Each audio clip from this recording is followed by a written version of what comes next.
Yesterday, when I was at Centerstone, I kind of sat down, and everybody at the table was completely taken up with people's bags and people sitting there and stuff like that. So I sat behind this big mountain of a black guy and over kind of towards the edge. And one of the women, I don't know if she works there or if she's been there long enough that she does a lot of the cooking. So I think she works there. She went over there and said, told him that I was a racist, and he said something about getting some sort of vibe off of me, and she's messing with me. So she's part of the Idi Amin set. I call them the Idi Amin set because it really was Idi Amin in Uganda who developed this perception of um, what was racism, what was black nationalism, what was everything. And it just became pervasive to a lot of the culture. But my uncles are all Maroons or in hierarchy with Maroons. And that's a completely different culture. It's a culture that comes off out of northern Sudan. It comes out of Morocco, or not Morocco, out of Al Andalus, which is an area in the Moorish countries of Spain.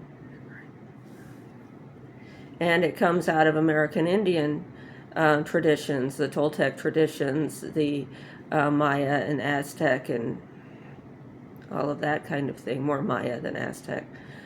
And so she said to him that, that I was having conflicts with people because I had said, when people told me to, do things to the Aryan body part, I was like, Aryans don't have that body part. And he started smiling and said, oh, then she's family then, so she knows what a Maroon is. And so, no, you don't understand. And then they went outside to go talk, and then I didn't see him again. But she was telling him that I'm really nice to black people until the topic of dating comes up, and then I get kind of, never mind, go away. Yeah. And he was really happy to hear that. And it's not that he doesn't date. I don't know if he dates white girls or tries them or anything like that. But, my uncles have two modes, maybe more than two. But they're always telling me that I don't want to be on the other side of them. Because if I want to run around, basically they want me to stay on the porch is honestly what they're telling me. But that I would just get in their way. Even though we're family, we have our places, it's, like we often talk about when we talk that, that what's the difference between Negro, and free, to use the old Southern vocabulary. What's the difference between slave and free? Is, that the free blacks, okay, they infiltrate a different way. The free light-skinned people infiltrate a different way.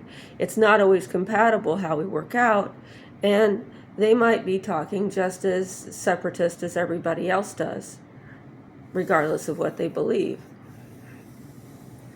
And if you make them look like a hypocrite or a fool, you don't know what they're working on, because they ain't going to brief me on what they're working on, and I can't burden them with what I'm working on. But, some people have this paradigm of racism that is racism in itself. And, that there are some people that can hear, when you talk about non-duality, which is part of the Toltec tradition, part of the Maroon tradition, and but not everybody's ready to hear it. And for most people, when they hear about non-duality, they start thinking, well, if there's no rules, anything goes. And there's a lot of people that are like that. Some people will manage. My late husband, was able to manage large groups of people who saw things that way. If they started acting that way, he would make use of them in that way. And he definitely found it a benefit to himself that there were people out there that were strictly enforcing ideas of race treachery, because it prevented people from having ideas that they could just blow him off and not do what he asked of them.